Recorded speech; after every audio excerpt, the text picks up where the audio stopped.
దామచర్ల ఆంజనేయులు 17వ వర్ధంతి వేడుకల్లో పర్చూరు శాసనసభ్యులు సాంబన్న, ఒంగోలు పట్టణంలో మాజీ మంత్రివర్యులు దామచర్ల ఆంజనేయులు 17వ వర్ధంతి వేడుకల్లో పాల్గొని ప్రకాశం జిల్లాలో పేద ప్రజలకు చేసినటువంటి సేవా కార్యక్రమాల గురించి వివరించారు.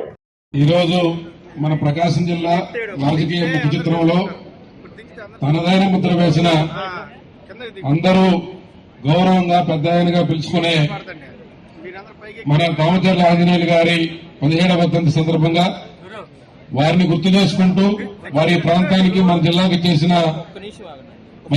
మననం చేసుకుంటూ ఈ సంస్మరణ సభ పెట్టుకోవటం, అందులో నేను కూడా పార్టిసిపేట్ చేయటం చాలా సంతోషంగా ఉంది. ఈరోజు మనం చాలా మంది రాజకీయ నాయకుల్ని చూసినప్పుడు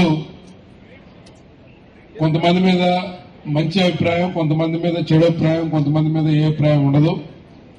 కానీ మన ముందు తరం నాయకులను చూస్తే ఆంజనేయులు గారు ఒక సర్పంచ్ గా, పీడీసీసీ బ్యాంక్ అధ్యక్షునిగా, అలాగే ఇక్కడ 10 సంవత్సరాలు శాసనసభ్యునిగా, 6 సంవత్సరాలకు పైగా ఉమ్మడి ఆంధ్రప్రదేశ్ రాష్ట్రంలో మంత్రిగా ఆయన ఏ పదవిలో ఉన్నా ఒక బాధ్యతగా పనిచేయటం, ఆయన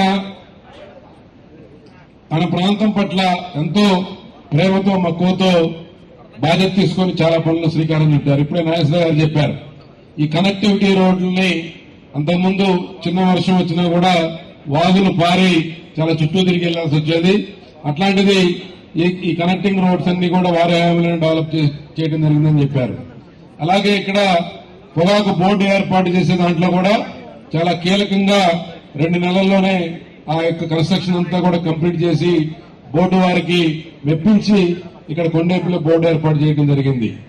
అలాగే దేవాదాయ శాఖ మంత్రిగా దేవాలయాల అభివృద్ధికి CGF గ్రాంట్ ప్రవేశపెట్టడంతో పాటు చాలా బ్రహ్మాండంగా, నిజాయితీగా, ఎక్కడా కూడా అవినీతికి అవకాశం లేకుండా ఆయన పనిచేశారు.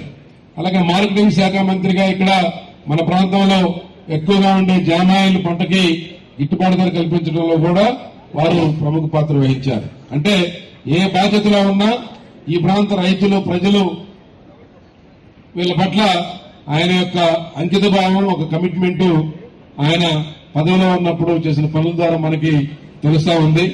వారి రాజకీయ వారసత్వాన్ని భవిష్యత్ తరాలకు తీసుకొచ్చేదానికి సోదరుడు జనార్దన్ గారు గాని, సోదరుడు మన సత్య గాని బ్రహ్మాండంగా వారి పేరుకి తగ్గట్టుగా వారి పేరుని పెంచే విధంగా ముందుకు తీసుకెళ్తా ఉన్నారు. మనస్ఫూర్తిగా వారికి అభినందనలు తెలియజేస్తూ, డాక్టర్ స్వామి గారు కూడా వారి కుటుంబ సభ్యుడు, వారు కూడా దామచర్ల ఆంజనేయులు గారి ఆశయాల్ని ముందుకు తీసుకెళ్లే దాంట్లో ఈరోజు మంత్రిగా